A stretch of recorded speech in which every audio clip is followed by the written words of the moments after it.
Hey you guys, welcome to our front yard. Hopefully you guys checked out our garden tour of our backyard. That one was so popular, everybody loved it, so we were like, hey, let's do a front yard one. So our front yard is kind of broken into two different zones. We have like the yard part, and then we have like an orchard area behind you guys. Yes, so what you can't see, if you were to turn around, you would see the orchard area.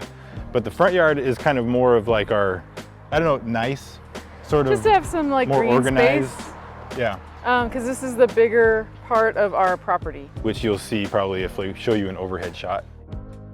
A lot of this is the stuff that we're probably trimming more and maintaining more. Making it look nice. Yeah, but anyways, why don't we just get right into it? Yeah. Because you don't want to hear us talking too much. All right, come on. So let's start with something else. So as you come into our main entrance from our driveway, you come through these Brazilian skyflower shrubs. These shrubs are super cool. They flower, these little purple flowers. It's hard to let them flower because we want them to be trimmed. So if we let them like really shrub out and be like kind of crazy, they will flower. They actually have tree versions of this shrub also, and we used to have 3 of them. One was like right here, and I think one was right here, and we had one over here that was more up to the front of the driveway. They don't take our frost, even though we're in Southern California. We don't have, we don't have a major frost, but we do have a week of frost. Yeah, when it hit them, it just whacked the top of them. Yeah, and these do get hit too, but they bounce back a little better than those we'll trees. put blankets or sheets kind of all along this hedge. For that 1 week. Yeah, for the one little time that we get frost, we will kind of cover these. I probably wouldn't do those again if I was doing this. Yeah, I'd probably do a hardier like boxwood. I might do it a little different if I was doing it again. Yeah, the boxwood might also be fuller. You know, as you trim it, it'll bush out. These kind of like stay a little wispier. Yeah, it's kind of like the balls that we did in the backyard. They were the boxwoods. Oh, yeah. And I kind of like those more. Yeah. When we first bought the house, I know there was a large cluster of shrubs, but I don't think it was here. Yeah, I don't remember either. I think we had a giant hibiscus shrub and then a bird of paradise.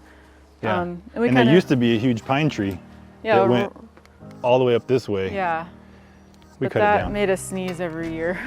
Yeah, it dropped a lot of, what is that stuff? Pollen. But anyway, this was the side that had the shrubs originally.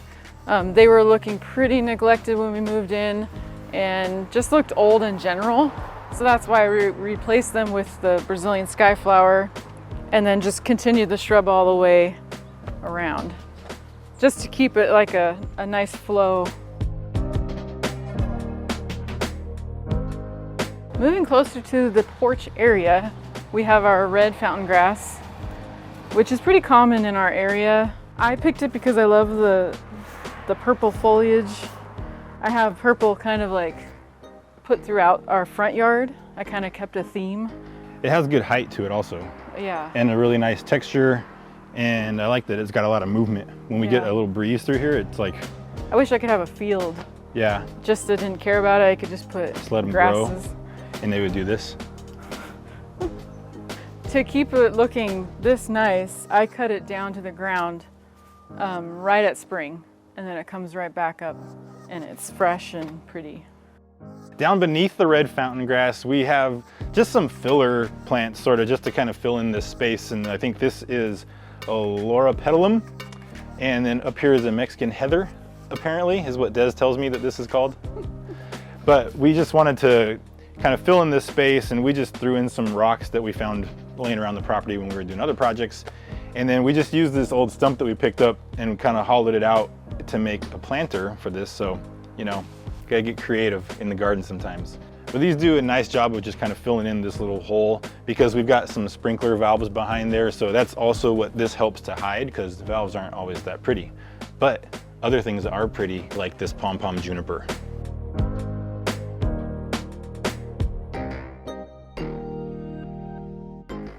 If you can look past our ugly, untiled porch right now, do not look at, you'll see that it's flanked by these 2 succulents.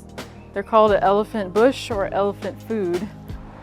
We found that these succulents do really well here because we just get blasted by the sun. We're facing south in Southern California, so we get just the heat of the day hits these pots, and they've done excellent with little water. In this front planting bed, we have these first three are Mexican heather. They do really well in our area. They are considered an annual, but I just trimmed them back over the winter and they came back nice and fresh. And since this just gets so much sun, like I said before, these do really, really well. It must be just a desert plant. We may change these out at some point again, but they've been doing really well this year. So I think we're just gonna leave them. They look like nice and neat and clean, and we've put them almost everywhere up front. Yeah, we've got some even over here. These areas that we call the alien eyes. They're kind of a weird shape. It's a weird shape. It was here when we got here, so. So sometimes you just got to work with what you got until you got time to change it.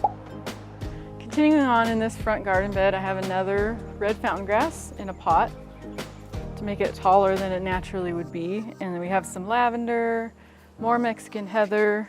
In the back near our window, we have rosemary planted. All stuff that's just real easy maintenance, huh? Yeah, easy to care for. I don't have to worry about it or trim it too much.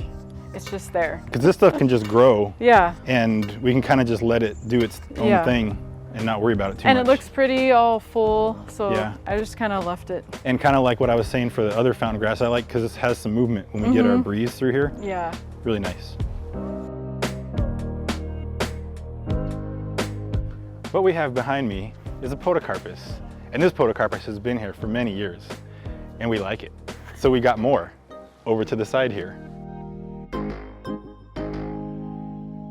So the podocarpus is a really good tree to put if you want to put some blockage between you and maybe a messy neighbor.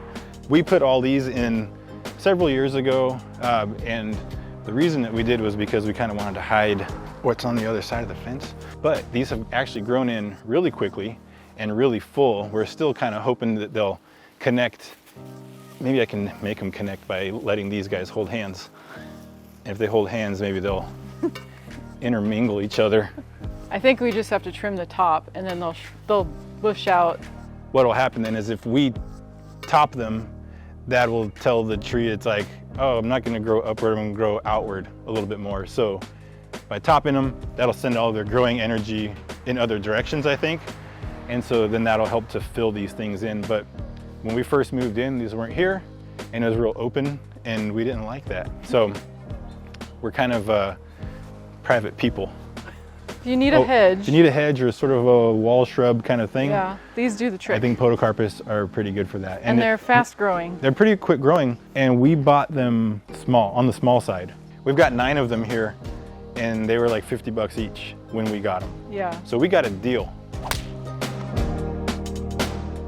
So we've got 2 fairly large trees in the front yard, and one of them is this crepe myrtle. And the crepe myrtle is another one of those trees that before we got into gardening and lawn care stuff and all that, I had no idea what a crepe myrtle tree was. But when we bought the house and this one was already here, it was like, all right, I can get into it. It's pretty good. You know, it gets pretty big and then the flowers come on it pretty nice. And one of the nice things about this is that since we are in the Southern California climate or whatever, it does really well in kind of droughty type stuff. And we see them all along the medians and we see them when we're out driving. And it's funny because now I'm like, oh, hey, there's a crepe myrtle. Oh, hey, I know what that is. It's a crepe myrtle. So this particular one has the pink flowers, and right now they're just starting to come in for this season. They probably started flowering up a couple weeks ago, just slowly, and now they're filling in. And if you remember from the backyard garden tour, we actually have a white flowered crepe myrtle, and that one was just starting to flower. It would be cool to have multiple colored crepe myrtles. We just have to figure out a space. Yeah, we just have to figure out a good spot because we're kind of running out of spots to put bigger trees. And we had an olive tree over in the yard, which I think we'll go into right now. Yeah. When we first bought the house and we were dealing with all this lawn and putting the lawn in, you should have seen it before, it was ugly. We'll show you a picture. Anyways, we were putting in the steps here and this lawn, and we thought, oh, that's a good time to put in the olive tree. And so we put in this little olive tree that when we put it in is probably only about this tall-ish. Yeah. And then eventually it got to the point where it was about half the size maybe of the crepe myrtle. But at a certain point, we realized that the sink in the garage, which is also my shop, it was backing up. So we have our laundry in the garage, and so when it drains out the rinse water or whatever, it would come out a pipe, and the pipe comes over into this yard. And so when it started backing up, we were wondering, uh-oh, maybe the roots from this olive tree were kind of getting into it. So Yeah. we thought that maybe we should take out the olive tree just to be safe. We ended up pulling out the olive tree, which was kind of unfortunate. It was a really nice tree. Here in front of the hedges, we've got 2 purple plum trees, and one of them is obviously much larger than the other one. And the only reason that we could think that is happening is because we originally had a bubbler plumbed into the irrigation here, so we think that this one has been getting a lot more water from the start.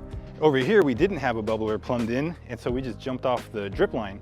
So this one was getting a lot less water, and I think that's why it hasn't grown to its full potential. But recently, we did plumb in a bubbler, and so now we've been giving that a little heavier watering.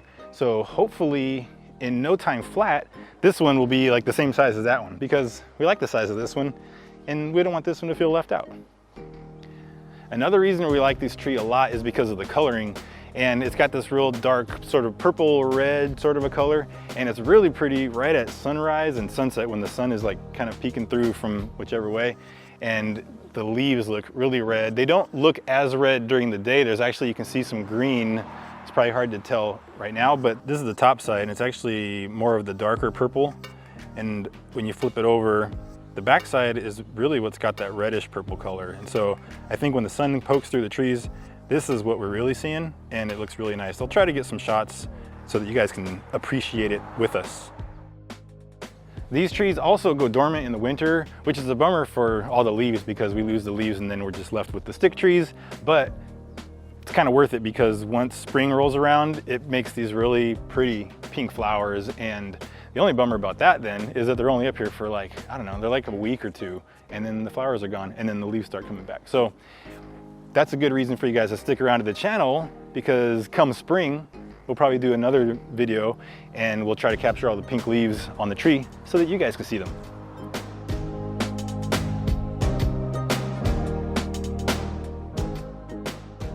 This video is starting to get a little long, so we're gonna call this the end of part 1, but we still have a lot more to show you. Yeah, we've got a lot of stuff in the orchard to talk about, and also some more decorative areas. We'll probably have some more before and after photos to throw in too. So make sure you come back in a week or 2 when part 2 is posted. Thanks for watching.